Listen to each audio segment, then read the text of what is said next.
IPL ലേലം ഇപ്പൊ കഴിഞ്ഞിട്ടുണ്ട്. ടീമുകളൊക്കെ സെറ്റായി. വരും സീസൺ എന്താവും നമുക്ക് അപ്പൊ കാണാം. അപ്പം ഇപ്പൊ കഴിഞ്ഞിട്ടുള്ള ലേലത്തില് സർപ്രൈസിംഗ് ആയിട്ടുള്ള 2 ഫാക്ടറുകൾ, സർപ്രൈസ് എന്ന് പറഞ്ഞാൽ Surprising factor. പ്രചോദനകരമായിട്ടുള്ള അത് 2 കാര്യങ്ങൾ പറയാനാണ് ഇന്നത്തെ വീഡിയോ. അതെ.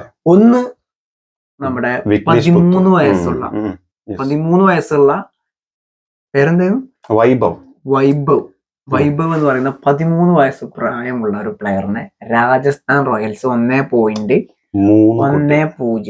അല്ലെ 1.10 കോടിക്ക് ടീമിലെടുക്കുകയാണ് ചെയ്യുന്നത്.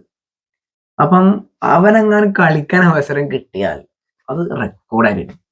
അതെ, 8 വയസ്സ് 8ാം ക്ലാസ് പഠിക്കാൻ പയ്യനാണ്. കളിക്കാൻ അവസരം കിട്ടുമെന്നും പറയാൻ പറ്റില്ല. അല്ല, ചിലപ്പോ റെക്കോർഡിന് വേണ്ടി ചിലപ്പോ ഒരു കളിക്ക് അങ്ങനെ ചിലപ്പോ ഇറക്കിയേക്കാം. ബാറ്റിംഗ് കൊടുക്കണം, ബോളി കൊടുക്കണം നിർബന്ധമില്ല. ടീം പുറത്താകും എന്ന് ഉറപ്പുള്ള സാഹചര്യം വന്നാലോ, അല്ലെങ്കിൽ ടീം ഒരു കൺസിസ്റ്റിംഗ് ആയിട്ട് നല്ലൊരു പൊസിഷനിൽ വന്നാലൊക്കെ അവസരം കിട്ടാൻ ചാൻസ് ഉണ്ട്. അതെ അതെ, അതിന് പേടിക്കാനില്ല അവസരം വരുമ്പോഴൊക്കെ വേണമെങ്കിൽ ഇറക്കിയേക്കാം. സേഫ് സോണിൽ എത്തിക്കഴിഞ്ഞാൽ ജസ്റ്റ് ഒരു പേരിന് ഒരു ഫീൽഡിലോ ഇനി ബാറ്റിംഗിലൊക്കെ ഇറക്കും എനിക്ക് അറിയില്ല. കാരണം ആ ബോളോടൊക്കെ നല്ലൊരു ഏറിട്ട് നമുക്ക് ബാറ്റ്സ്മാനാണ്. ഒരു കാര്യമുണ്ട്, ഇവരൊക്കെ 13 വയസ്സുള്ള 8ാം ക്ലാസ് എന്ന് പറഞ്ഞിട്ടല്ല, നല്ല പ്ലേയേഴ്സ് ആയിരിക്കും, നല്ലതുമായിരിക്കും, അല്ലെങ്കിൽ എടുക്കൂല. പക്ഷെ എന്നാലും നമ്മളൊരു സാധാരണക്കാരുടെ ഇതിൽ നമുക്കൊരു പേടിയാണ്. നല്ല സ്റ്റാർക്കിന്റെ ഒക്കെ ഒരു ബോൾ പറഞ്ഞു കൊണ്ടാ എന്താന്നൊക്കെ തോന്നും. സ്വാഭാവികമായിട്ട് സച്ചിന് മറ്റേ ജാവേദ് അതിന്റെ സംഭവം ഉണ്ടല്ലോ, അത്തരത്തിലുള്ള സാധനങ്ങൾ നമുക്ക് ഫീൽ ചെയ്യും. അപ്പൊ അങ്ങനത്തെ ഒരു നമ്മളെ അനിയൻ എന്നുള്ള രീതിയിലുള്ള ഒരു പേടിയാണ്. അതല്ലാതെ അവൻ കളിക്കൂലെന്നല്ല. അപ്പോ ഇത് വലിയൊരു സംഭവമായിട്ട് എനിക്ക് ഫീൽ ചെയ്യുന്നില്ലേ. കാരണം ഇദ്ദേഹം മാത്രമല്ല, നമ്മൾ പറയുമ്പോൾ അയാൾ കൂടി പറയണം, കാരണം ഒരുമിച്ച് പറയേണ്ടതാണ്. വിഘ്നേഷ് പുത്തൂർ, മുംബൈ ഇന്ത്യൻസ് 30 ലക്ഷം രൂപക്ക് പെരിന്തൽമണ്ണക്കാരനാണ്. അതെ, അത് ഭയങ്കര മലപ്പുറക്കാരനാണ്, പെരിന്തൽമണ്ണക്കാരനാണ്. വിഘ്നേഷ് പുത്തൂർ 30 ലക്ഷം രൂപക്ക് അടുത്ത്. മലപ്പുറം ക്രിക്കറ്റ് പ്ലെയർ വരാന്ന് പറഞ്ഞാൽ മറ്റേ KM ആസിഫ് വന്നിട്ടുണ്ടായിരുന്നു, എടവണ്ണ സ്വദേശിയാണ്. ഇതിപ്പോ പെരിന്തൽമണ്ണയാണ്, ചെറുപ്പക്കാരനാണ്. അപ്പൊ അവസരം കിട്ടിക്കഴിഞ്ഞാൽ മുംബൈയിൽ നിന്ന് അവസരം കിട്ടുക എന്നുള്ളതൊരു ക്വസ്റ്റ്യൻ ആണ്. പക്ഷെ അവസരം കിട്ടിയാൽ ഉണ്ടാക്കാൻ പറ്റും, തീർച്ചയായിട്ടും. സ്പിൻ ബൗളറാണ്.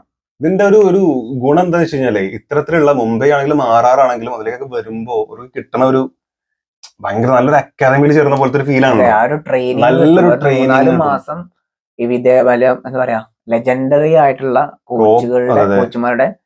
കോച്ചുമാർ മാത്രമല്ല, പ്ലേയേഴ്സ് ആണെങ്കിലും, അതും IPL ഒക്കെ എന്ന് പറയുമ്പോൾ ഇന്ത്യൻ പ്ലേയേഴ്സ് മാത്രമല്ല, പുറത്തുള്ള ആൾക്കാരും എല്ലാ ആളുകളും, ബോളേഴ്സ് ആണെങ്കിലും ഇവരൊക്കെ ഒരു ഇത് കിട്ടും. 13 വയസ്സുള്ള ഈ കുട്ടിയുടെ കാര്യം പറഞ്ഞാൽ, അവൻ ഏതോ ഒരു പ്രാദേശികമായ ടൂർണമെന്റില് അല്ല, ബീഹാറല്ലേ, 5 കളിയിൽ നിന്ന് 400 സംതിങ് റൺസ്. പിന്നെ ഈ രാജസ്ഥാൻ റോയൽസ് പിന്നെ ട്രയലിന് വിളിച്ചിട്ട് ട്രയലിൽ നല്ല പെർഫോമൻസ് കാഴ്ചവെച്ചത് കൊണ്ടാണ് എടുത്തിട്ടുള്ളത്. അതേപോലെ തന്നെ നമ്മുടെ ഇവനും വിഘ്നേഷും അതുപോലെ തന്നെ KPL മികച്ച പ്രകടനം കാഴ്ചവെച്ചു. ആ കളി കണ്ടിട്ട് ഇഷ്ടപ്പെട്ടിട്ടാണ് മുംബൈ ഇന്ത്യൻസ് ട്രയൽസിന് കൊണ്ടുപോയി ഹാർദിക് പാണ്ഡ്യ അടക്കമുള്ള ആളുകൾക്ക് ബോൾ ചെയ്തിട്ടാണ് ട്രയൽസ് കഴിഞ്ഞിട്ടാണ് എടുത്തിട്ടുള്ളത്.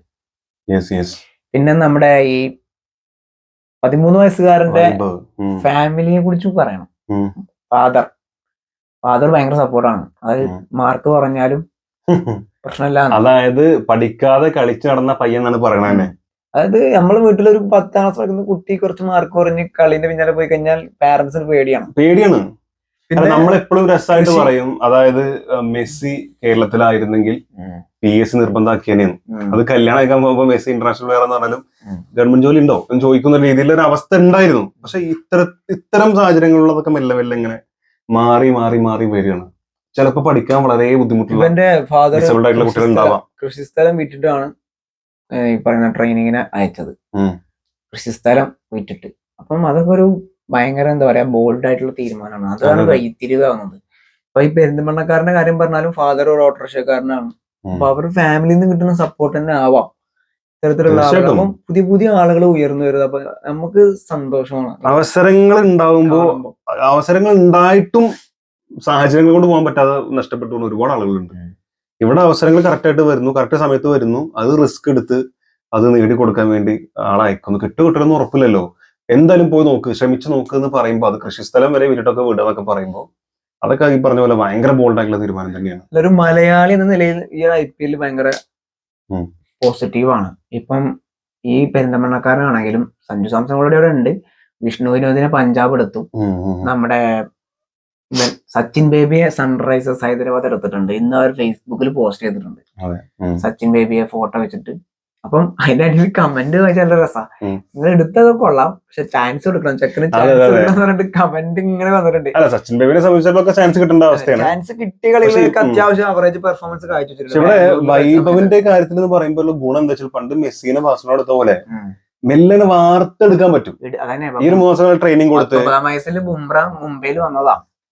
ഈ കണ്ട വർഷങ്ങളോളം മുംബൈയിൽ തന്നെയാണ്. പിന്നെ ലേലത്തിൽ വെച്ച് കഴിഞ്ഞാൽ IPL ചരിത്രത്തിൽ ഏറ്റവും വലിയ എമൗണ്ട് ആയിരിക്കും. അതിനപ്പുറത്തേക്ക് വേറെ പ്ലെയർ അല്ല ബുംറനെ നിലവിൽ. അപ്പൊ ലേലത്തിൽ വെക്കാതെ അവരങ്ങനെ പിടിച്ച് അങ്ങനെ കൊണ്ടുപോകുന്ന വെച്ചാൽ അവരുടെ പ്ലെയറിനെ കിട്ടും. ആ ഒരു ബുംറ ആക്കിയത് മുംബൈയാണ്, അത് പറയാൻ പറ്റില്ല. അപ്പൊ അതുപോലെ ഈ പറയുന്ന ഈ വൈഭവിനെയും ഒരു എന്താ പറയാ നല്ലൊരു ബാറ്റ്സ്മാൻ ആയി ടീമിൽ. കാരണം വേറെ ചെലവൊന്നുമില്ലല്ലോ. ഈ 1-10 പുറമെ ഇവർക്കെല്ലാം മറ്റു കാര്യങ്ങളും ഇതൊക്കെ ഇവരെന്നെ വഹിക്കും. തീർച്ചയായിട്ടും പോവാണെങ്കിൽ എന്താ പറയാ വിമാന ടിക്കറ്റൊക്കെ എമൗണ്ടും ഈ എമൗണ്ട് കിട്ടുന്നതിന് പുറത്ത് ഇവർക്കുള്ള എക്സ്പെൻസുകൾ ഇപ്പൊ രാജസ്ഥാനായാലും രാഹുൽ ദ്രാവിഡാണ് കോച്ച്. ആ കോച്ചിന്റെ കയ്യിൽ നിന്ന് കിട്ടുന്ന ട്രെയിനിങ് അതൊക്കെ സഞ്ജോടുണ്ട്. സഞ്ജൊക്കെ എങ്ങനെയാണ് നമുക്കങ്ങനെ പേഴ്സണലി അറിയേണ്ട ആവശ്യമില്ലല്ലോ, നമുക്ക് അറിയാം. അപ്പൊ സഞ്ജുക്ക് നല്ല കെയർ ആയിരിക്കും, വേണ്ട കാര്യങ്ങൾ പറഞ്ഞു കൊടുത്ത് ഒരു ക്യാപ്റ്റൻ സ്ഥാനത്ത് തന്നെ ഒരു മലയാളി. ഒരു 10 വർഷം കഴിഞ്ഞൊരു ചാൻസ് കിട്ടിയാലും ചെക്കൻ എന്ത് ചെയ്യാൻ പറ്റും, ഒരു 23 വയസ്സാവുള്ളൂ ഉണ്ടാക്കാൻ പറ്റും. അപ്പൊ ഒരുപാട് ടൈം കിട്ടും. അത് 18 വയസ്സ് കൂട്ടിക്കോ, ഏകദേശം 18 വയസ്സാകുമ്പോൾ ചെക്കൻ ഏത് ലെവലേക്കാരം. നല്ല ട്രെയിനിങ് പ്രോപ്പറായി കിട്ടുകയാണെങ്കിൽ അവസരം കിട്ടും എന്നാണ് എന്റെ മനസ്സ് പറയുന്നത്. ഒരു റെക്കോർഡിംഗിലും കൊടുക്കണം. ഒരു കളി കളിച്ചിട്ട് ഒരു 30 റൺസ്, ഒരു 15-18 പോക്ക് ഒരു 30 റൺസ് ഒക്കെ എടുത്താൽ അങ്ങനെ കഴിഞ്ഞാൽ ബെറ്റർ. ജസ്റ്റ് ഇറക്കിയാൽ മതി, ഒന്ന് ഇറക്കി 2 ബോൾ മുട്ടിയാൽ മതി. എനിക്കങ്ങനെ 2 ബോൾ മുട്ടിയാൽ മതി. ഭയങ്കര വലിയ റെക്കോർഡാവും. 13 വയസ്സിൽ ഒരാള് ഇന്റർനാഷണൽ ഒരു നാഷണൽ ഗെയിം അല്ലെങ്കിൽ പോലും ഒരു ഇന്റർനാഷണലി ഒരു എന്താ പറയാ ഫേസ് ഉള്ള ഒരു ടൂർണമെന്റിൽ കളിക്കുക എന്ന് പറയുന്നത് ഇപ്പം സച്ചിനാണ് തോന്നുന്നത് ഏറ്റവും പ്രായം കുറഞ്ഞ. 16 വയസ്സിൽ 17 വയസ്സിൽ സച്ചിനല്ലേ, എനിക്ക് ഓർമ്മല്ല ആരാണ്. നോർമൽ സച്ചിനാണ് തോന്നുന്നത് 16 വയസ്സിൽ 17 വയസ്സിൽ ഇന്ത്യൻ ടീമിൽ കളിച്ചത്.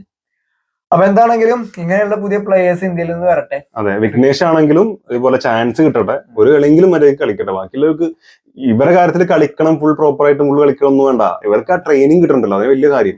കാരണം ഇതുപോലെ ചെറിയ പയ്യന്മാരെ സെലക്ട് ചെയ്ത് കൊണ്ടുപോകണം. റൂമിൽ ഒരുമിച്ചിരിക്കാരോ? അല്ല, ഞാൻ പറഞ്ഞത് ആ സ്റ്റാറുകളോട് ഇരിക്കുന്നുള്ളതല്ല, ഇവർക്ക് കിട്ടുന്ന എക്സ്പീരിയൻസ് ഭയങ്കരമാണ് ഈ പ്രായത്തിൽ.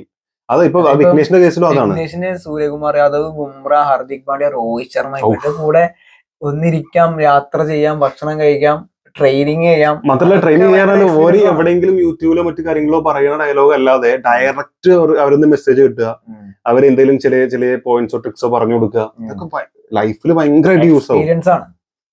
അപ്പൊ എന്താണെങ്കിലും പുതിയ ആളുകൾ കടന്നു വരട്ടെ, നമ്മൾ സപ്പോർട്ട് ചെയ്യാം. അതെ, സന്തോഷം മാത്രം.